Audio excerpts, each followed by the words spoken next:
Hello दोस्तों। तो चलिए फिर से सुनते हैं कहानी का अगला भाग, part 24, the girl in room 105। चलिए सुनते हैं कहानी। मैं आपको कैंप गेट तक लेके जा सकता हूँ, लेकिन मुझे आधा किलोमीटर दूर ही गाड़ी पार्क करनी होगी। आर्मी के रूल्स, टैक्सी ड्राइवर ने कहा। श्रीनगर से बारामूला पहुंचने में हमें 2 घंटे लग गए थे। हम अपनी किराए की सफेद इनोवा से बारामूला आर्मी कैंप एंट्रेंस पर उतर गए। ऑलिव ग्रीन यूनिफॉर्म और डार्क रेबन एविएटर्स पहने कैप्टन फैज गेट पर खड़े हमारा इंतजार कर रहे थे। वेलकम केशव, उन्होंने कहा। वो पहले से ज्यादा कद्दावर लग रहे थे, शायद अपने आर्मी बूटों के कारण। उनकी कमीज की जेब में कई बैज और तमगे लगे हुए थे। हमने हाथ मिलाया, या मुझे कहना चाहिए उन्होंने अपने हाथों में मेरा हाथ मसल दिया। तो यही तुम्हारा वह दोस्त है जो आर्मी कैंप देखना चाहता था? फैज ने सौरभ की ओर देखते हुए कहा। मैंने सिर हिलाकर हामी भरी और सौरभ का परिचय कराया। मैंने सफदर से फैज का नंबर ले लिया था और उन्हें हमारी एक मीटिंग अरेंज कराने को बोला था। मैंने सौरभ के बारे में बताया कि वो इंडियन आर्मी का फैन है, जो कश्मीर में अपनी छुट्टियों के दौरान आर्मी के काम करने के तरीकों को देखना चाहता था। फैज हमें विजिटर्स लाउंज टेंट में ले गए। यह कैंप एंट्रेंस से कुछ ही कदम दूर था। टेंट के भीतर हम बांस की कुर्सियों पर बैठे, जिन्हें कॉफी टेबल के इर्द गिर्द जमाया गया था। मटमैले फर्श को कश्मीर का एक कालीन ढके हुए था। तो यही है हमारा गरीब खाना, यहीं से हम अपने मुल्क की हिफाजत करने की कोशिश करते हैं, फैज ने कहा। बहुत शुक्रिया। जैसा कि केशव ने आपको बताया होगा कि मैं आर्मी का बहुत बड़ा प्रशंसक हूँ, सौरभ ने कहा। यह हमारे लिए सम्मान की बात है, फैज ने थोड़ा झुकते हुए कहा। एक जवान किशमिश, बादाम और कहवा लेकर आया। प्लीज ये सब रहने दीजिए, हम पहले ही आपको यहाँ तंग करने चले आए हैं, मैंने कहा। ऐसा बिल्कुल नहीं है, वैसे भी यहाँ सब कुछ बहुत बोरिंग लगने लगता है। ऐसे में कुछ सिविलियन विजिटर्स का आना तो अच्छी बात ही है। लेकिन मुझे तो इस बातचीत के रुख को जारा की तरफ ले जाना था, इसलिए कहवा पीते पीते मैंने निहायत बेतकल्लुफी से कह दिया, यही वो जगह है ना जिसके बारे में जारा ने एक ब्लॉग लिखा था? हाँ, फैज ने कहा। गॉड ब्लेस हर सोल। कितनी ब्राइट और पॉजिटिव लड़की थी वो। आप स्कूल में उसके साथ थे ना? मैंने कहा। मैं उसका सीनियर था।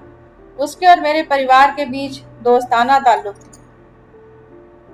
मैंने आपको जारा के कफन दफन के मौके पर देखा था। हमारी बात तो नहीं हो पाई थी, लेकिन जब मैं जारा के अब्बा से बात करने आया तो आप उन्हीं के पास खड़े थे। हाँ, मुझे याद है। वो कितना उदास कर देने वाला दिन था, फैज ने कहा। मैंने उनकी आवाज में नकलीपन और बनावटीपन पकड़ने की कोशिश की, लेकिन नहीं पकड़ पाया। वैसे भी सनग्लासेस से आंखें ढकी होने के कारण इसका पता लगाना और कठिन हो गया था। मैंने कहवे का एक और घूंट पिया और अपने दाएं गाल को सहलाया। ये सौरभ के लिए एक सिग्नल था कि अब उसे टॉयलेट जाने का बोलकर वहां से निकलना है। आपको पता है कि जारा और मैं रिलेशनशिप में थे? मैंने सौरभ के जाने के बाद कहा। हाँ हाँ, लेकिन उस समय हम एक दूसरे को जानते नहीं थे।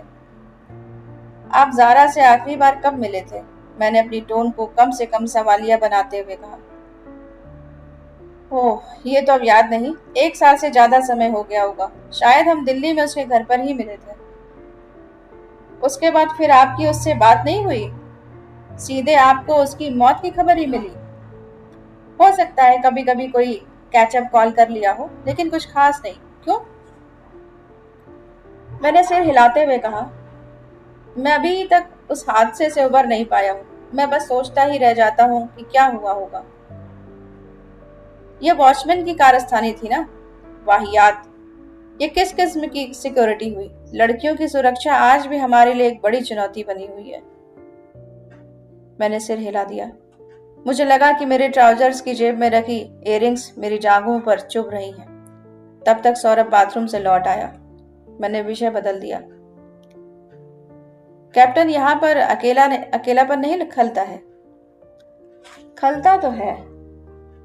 हमें यहाँ पर अपनी फैमिली को साथ रखने की इजाजत नहीं है। आपकी फैमिली कहाँ है? सौरभ ने कहा।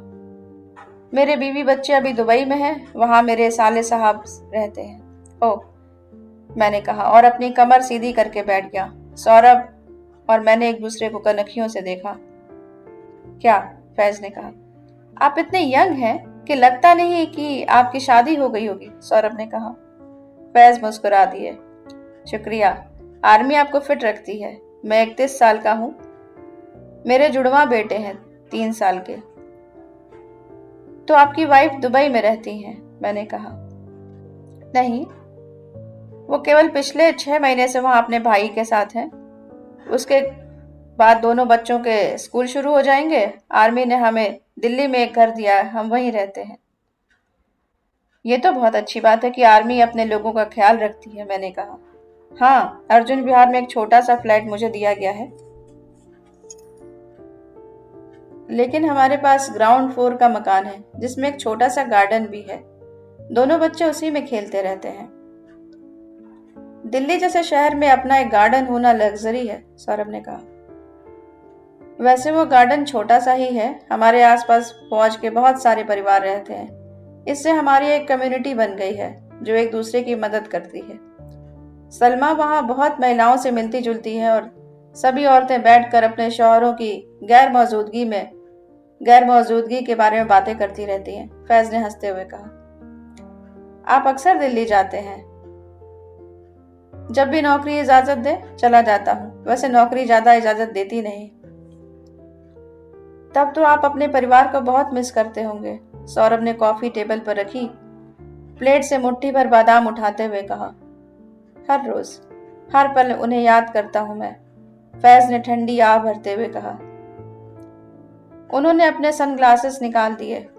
उनकी हल्की स्लेटी आंखें उदास लग रही थीं। उन्होंने अपना मोबाइल फोन निकाला और हमें अपने परिवार की तस्वीरें दिखाई। उनकी पत्नी और 2 छोटे बच्चे बुर्ज खलीफा के पास खड़े थे। दोनों बच्चों के हाथ में आइसक्रीम कोन था। आर्मी की नौकरी आसान नहीं, मैंने कहा। हाँ, ये मुश्किल है, लेकिन देश के लिए सब मंजूर है। आप बहुत इंस्पायरिंग हैं, सौरभ ने अपने प्लेट के बादामों को चट करने के बाद अब किशमिश पर हाथ साफ करते हुए कहा। मैंने सौरभ को इस भुक्कड़पन के लिए एक डर्टी लुक दी, लेकिन उसने इसे इग्नोर कर दिया। अब हमें चलना चाहिए, हम आपको काफी डिस्टर्ब कर चुके हैं, मैंने कहा।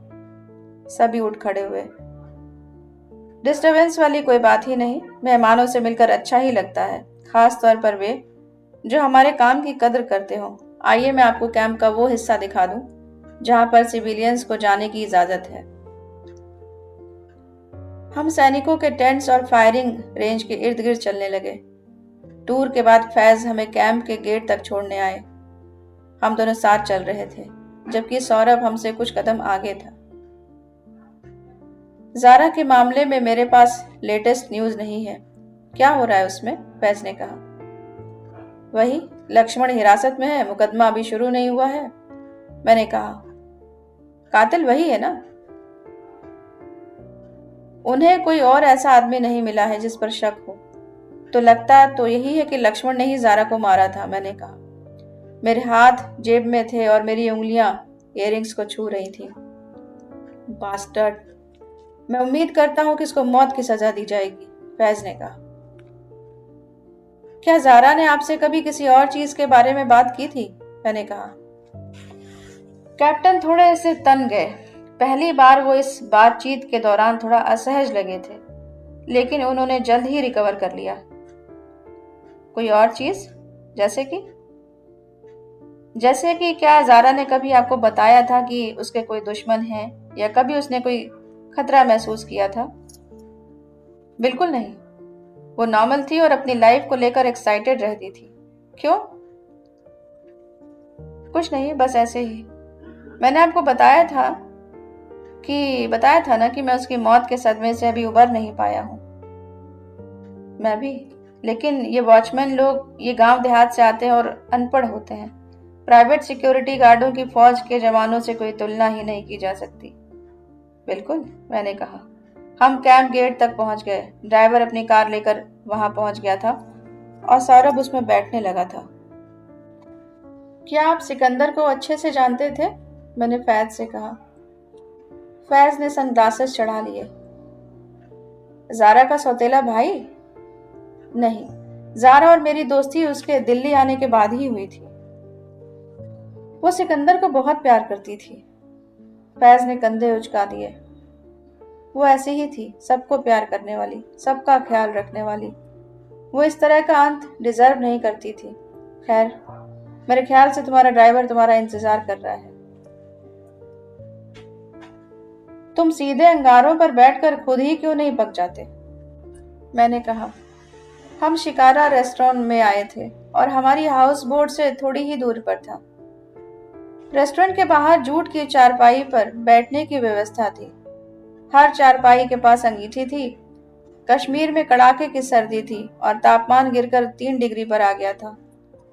सौरभ अंगीठी में सुलग रहे अंगारों से एकदम सट कर बैठा हुआ था। उसने मेरी बात का कोई जवाब नहीं दिया, लेकिन उसके दांत किटकिटाते रहे। हाउस बोट पर वापस चलते हैं, मैंने कहा। वहां अच्छा खाना पकता है। नहीं, मैं ठीक हूँ। मैंने सुना है कि यहाँ का वाजमा बहुत उम्दा होता है, सौरभ ने अपने हाथ रगड़ते हुए कहा। वेटर ने सौरभ की यह हालत देखी तो हमारे लिए 2 ब्लैंकेट ले आया। हमने अपने को ब्लैंकेट में लपेट लिया। 10 मिनट बाद जाकर सौरभ बात करने की हालत में आया। कैप्टन के साथ कुछ अजीब बात है, मैंने कहा। हाँ, लेकिन शायद इसलिए कि उसने इयरिंग्स के बारे में कोई बात नहीं की। इसके अलावा तो मुझको एक बढ़िया वेल मैनर्ड फैमिली मैन ही लगा, मैंने कहा। जब कोई बहुत बढ़िया लगता है तो आमतौर पर उसी में कुछ गड़बड़ निकलती है। वेटर हमारा खाना लेकर आ गया। रोगन जोश, मेथ, माज और सफेद पोकर चट करने के चक्कर में सौरभ अगले 10 मिनटों तक बात करना ही भूल गया।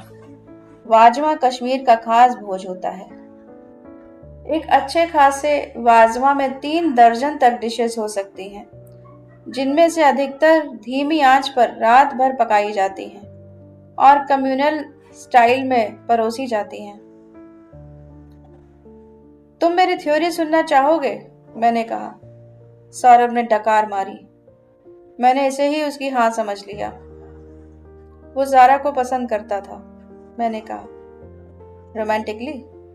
हाँ, जारा कश्मीर जाती है, फैज से मिलती है, आर्मी के लिए ब्लॉग लिखती है। ठीक है। इसके बाद एक सीन तो ये हो सकता है कि फैज को जारा पर क्रश था, लेकिन जारा की उसमें कोई दिलचस्पी नहीं थी। लेकिन इससे ज्यादा चांसेस इसके हैं कि जारा भी उसको पसंद करती थी और दोनों का अफेयर चला था, सौरभ ने कहा। क्या? लेकिन कैसे? वो रघु के साथ थी और फैज भी शादीशुदा था। जैसे कि लव या कहूं कि लस्ट ऐसी चीजों की परवाह करती है। फैज एक गुड लुकिंग मैन है भाई। जारा का अफेयर, और वो भी एक शादीशुदा आदमी के साथ। मेरे भीतर टीस सी उठी। मुझे लगता था कि वो मेरे पास लौट करे इसलिए नहीं आई क्योंकि वो रघु के साथ खुश थी, लेकिन शायद उसकी जिंदगी में एक और आदमी के लिए जगह थी, केवल मैं नहीं। हाँ, क्योंकि मुझे लगता है कि केवल क्रश से कोई किसी का खून कर देने को तावला नहीं हो जाता। अफेयर से जरूर हो सकता है। मैंने कोई जवाब नहीं दिया। मैं अभी तक इसी विचार को हजम करने की कोशिश कर रहा था कि जारा रघु के साथ बेवफाई कर सकती थी। केशव, क्या हुआ? सौरभ ने कहा। कुछ नहीं। तो हम कहाँ पर थे? जारा का कैप्टन फैज के साथ अफेयर था, मैं इसको लेकर श्योर हूँ। तो तुम्हें लगता है कि अफेयर के दौरान ही फैज ने जारा को इयरिंग्स दी होंगी? एग्जैक्टली। चीजें बदतर हो जाने से पहले। कैसे? शायद जारा अपने लिए और जगह चाहती थी और फैज की बीवी को इस अफेयर के बारे में बता देने की धमकी देती होगी। नहीं, जारा के पास रघु था। उनकी अभी अभी एंगेजमेंट हुई थी।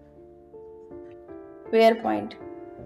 तो फिर यह हो सकता है कि जारा इस अफेयर को खत्म करना चाहती थी, लेकिन फैज ऐसा नहीं चाहता था, सौरभ ने कहा। या फिर ये कि जारा का अफेयर था, लेकिन बाद में उसे इस पर अफसोस होता है और वो रघु के पास लौट जाती है। कैप्टन को यह बर्दाश्त नहीं होता। हाँ, वो अपने आर्मी कैंप में बैठा रहता है, उदास, अकेला और नाराज, सौरभ ने कहा। और तभी वो उसको मारने का फैसला ले लेता है। फिरनी, फिरनी साहब, कश्मीर में लोग फिरनी के लिए मरने मारने को उतारू हो जाते हैं, वेटर ने मीठा परोसते हुए कहा। थ्योरी तो ठीक है, लेकिन हम ये कैसे साबित करेंगे कि यह फैज ने किया है, मैंने कहा। हम हाउस बोट की डाइनिंग टेबल पर नाश्ता कर रहे थे। सौरभ ने अपनी प्लेट में टोस्ट की 6 स्लाइस ली थी और उन पर प्यार से मस्का लगा रहा था। हमारे पास इयररिंग्स हैं, सौरभ ने कहा। लेकिन किसी को गिफ्ट देना कब से क्राइम हो गया? हमें कोई पुख्ता सबूत चाहिए। वैसे भी किसी आर्मी अफसर पर इल्जाम लगाना आसान नहीं होता जब तक हम कोई ठोस सबूत नहीं ले आते। राणा इस मामले को छुएगा भी नहीं। तो हम क्या करें भाई? सौरभ ने कहा। अब वो टोस्ट पर जैम लगाने में व्यस्त हो गया था। तुम इतना खाना बंद करोगे? तुम्हारा वेट क्या हो गया है? 96 किलो? 95.5 किलो। खैर, नाश्ता दिन का सबसे जरूरी मील होता है। हमें नाश्ता ठीक से ही करना चाहिए, सौरभ ने टोस्ट खाते हुए कहा। गोलू, तुम तो दिन के सारे मील ठीक से ही करते हो और तुम कुछ खाते ही नहीं। मेरे दिमाग में एक प्लान है जिससे हमें वास्तविक सबूत मिल जाएगा। वादा करो तुम ना नहीं कहोगे। ओके, लेकिन प्लान क्या है? सौरभ ने एक और टोस्ट उठाते हुए कहा। पहले तो हमें दिल्ली चलना होगा, मैंने कहा, और अभी तुम्हें यह करना होगा कि और टोस्ट खाना बंद करो। ये तो पागलपन से भरा प्लान है। मैं कभी इसका हिस्सा नहीं बनूंगा, सौरभ ने कहा। हमने अपनी सीट बेल्ट्स बांध ली। हम श्रीनगर एयरपोर्ट के रनवे पर थे और दिल्ली की फ्लाइट शुरू हो चुकी थी। ये इतना क्रेजी भी नहीं है, हम इसे कर सकते हैं। दरअसल एक यही रास्ता है जिसकी मदद से हम सबूत हासिल कर सकते हैं। ये छोड़ो, तुम ये बताओ, जब हम दिल्ली पहुंचेंगे तो हमारी नौकरी सुरक्षित होगी या नहीं?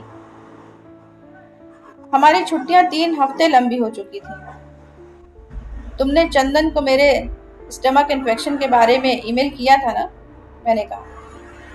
हाँ, किया था, लेकिन वह मेडिकल रिपोर्ट मांग रहा था। वो तो मैं ही बना दूंगा। श्रीनगर के किसी क्लिनिक का लोगो लेकर फेक लेटर हेड बनाऊंगा, उस पर अंग्रेजी में कुछ भी अस्पष्ट सा लिख दूंगा और हो गया काम। चंदन ने 1 हफ्ते की छुट्टी बढ़ाने पर इतना ही कहा। इतना ही कहा। वो हॉस्पिटल बेड पर तुम्हारी एक फोटो भी चाहता था। वो है कौन? हमारे हॉस्टल का वार्डन? एयर होस्टेस ने हमें सैंडविच सर्व की। मैं खिड़की से बाहर देख रहा था। इतनी ऊंचाई से देखने पर कश्मीर घाटी बहुत शांत दिखाई दे रही थी, लेकिन शायद वो इसलिए था क्योंकि इतनी ऊंचाई से इंसान नहीं दिखते थे और इंसान ही तो अमन के लिए सबसे बड़ा खतरा है। अब हॉस्पिटल के फोटो कहाँ से लाएं? मैं कह दूंगा कि फोटो लेना भूल गया, या मेरा फोन झेलम नदी में गिर गया, या फिर हॉस्पिटल वालों ने फोटो खींचने नहीं दिए। Who cares? वैसे इतने एडवेंचर के बाद अब जाकर चंदन क्लासेस में दिन भर बैठने का मन नहीं हो रहा है। एडवेंचर अभी खत्म नहीं हुआ है। हमें अभी भी कैप्टन के घर जाकर सबूतों का जुगाड़ करना है। तुम एक फौजी के घर पर धावा बोलना चाहते हो ताकि तुम्हें गोली से उड़ा दिया जाए? वो घर खाली पड़ा है। अर्जुन विहार दिल्ली की किसी भी दूसरी अपार्टमेंट कॉलोनी जैसा ही है। ये किसी जनरल का घर नहीं है जिसमें 50 सिक्योरिटी गार्ड्स तैनात हों। लेकिन हम उसमें घुसेंगे कैसे? खिड़की से? उसके लिए पहले हमें रेकी करनी पड़ेगी। वहां पर कुछ तो सिक्योरिटी होगी। केवल मेन गेट पर ही, जिसे जैसे कैंपस में होती है। अगर हम पकड़े गए तो हमें गिरफ्तार कर लिया जाएगा और हमारी नौकरी चली जाएगी। हमें फिर कोई नौकरी पर नहीं रखेगा। हाँ, ये तो है। यह आइडिया खतरनाक है, इसे रहने देते हैं, मैंने कहा। आधे घंटे बाद सौरभ ने कहा, क्या तुम आईआईटी के मैकेनिकल इंजीनियरिंग डिपार्टमेंट से एक पावर ड्रिल ला सकते हो? क्या कैंपस में तुम्हारे जूनियर्स इसमें तुम्हारी मदद करेंगे? हाँ, लेकिन क्यों? मैं उसकी मदद से ताले में ड्रिलिंग कर सकता हूँ। तब तुम्हारे अगर हम पकड़े गए तो हमें नौकरी कौन देगा का क्या होगा? वैसे भी अब अभी हमें नौकरी कौन दे रहा है? दोस्तों, उम्मीद है आपको कहानी पसंद आ रही होगी, और पसंद आ रही है तो लाइक कीजिए, शेयर कीजिए, सब्सक्राइब कीजिए and press the bell icon, जिससे आगे की सभी कहानियों के नोटिफिकेशन आपको मिलते रहें। तो सुनते रहिए कहानी, बने रहिए हमारे साथ। Story time with Aarti. Thank you so much.